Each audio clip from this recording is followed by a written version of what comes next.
star of today's recording, though, are these arch cattle panels. Hey friends, welcome back to Texas Size Gardening. So this year we are going to do something a little different. I like the idea of using fencing for trellising of the watermelons and the cucumbers and everything, but this year we actually went and bought some cow panels and we're arching them. Now the plan was to build some raised garden beds similar to the ones that I'll show you here in just a second. It's the kind of raised beds that we're doing now, just because again, if we ever move from this house, I want to be able to take as much as my gardening stuff with me. So we'll build some more and then I'll do a video on that as well.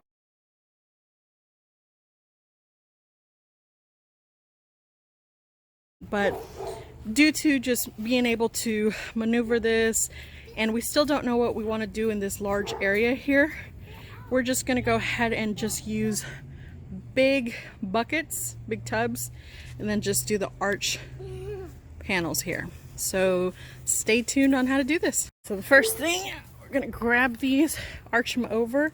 We're using some heavy duty stakes here and just pounding them in, and we're using zip ties to tie it all together. And we grab one, lean it against it, arch it, zip tie it, and then do the other side. All right, so my husband's using T-post driver. So much easier than pounding it with a hammer. We're just driving it in.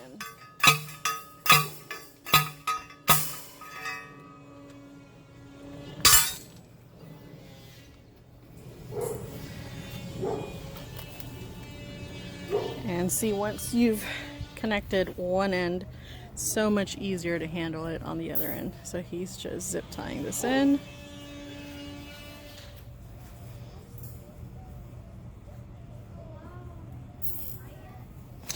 And there you go. Arch panels. Ready to go. So here's the finished product up close. Overall, I mean, it took us like what, maybe 30 minutes, yeah. It was very quick. We're using these heavy rugged buckets here, and I'll plant cantaloupes, watermelon, green beans, and just have them arch over the trellises. Very quick. All you need is just the panel itself, 2 stakes, zip ties. Also tried a new variety this year, which I'm glad I did, because they also survived the crazy Texas frost. And it was these Alaska peas, and I mean, they're doing beautifully. In fact, they have little tendrils starting to come out, so definitely going to keep that brand going in the upcoming years. So it took today to kind of revitalize the soil and get everything ready to go for the upcoming spring garden.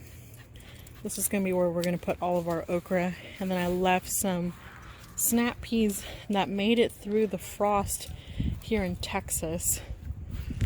And then also our raised garden beds, which converted into a greenhouse during the winter time.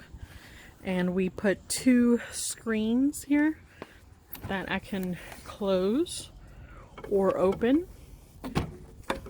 But this works well to let the ventilation flow through. As you can see, on each side, they're screened off as well, so that bugs don't come in here during the springtime. But here's what we have in here. Again, revitalizing the soil in here for the spring crops that are coming in. Got some carrots that made it through the frost. I'm not sure about my cabbages here. Texas crazy frost we had. Looks like they're trying to make it, but you know, in here I'm planning on putting all my pepper plants. And as you can see, I've got strings also that I've started to lay out so that as they grow, I start to wrap them, kind of using that tomato weave method, but with the pepper plants. Alright guys, we will see y'all next time when we're planting all of our spring plants in the garden. Stay tuned.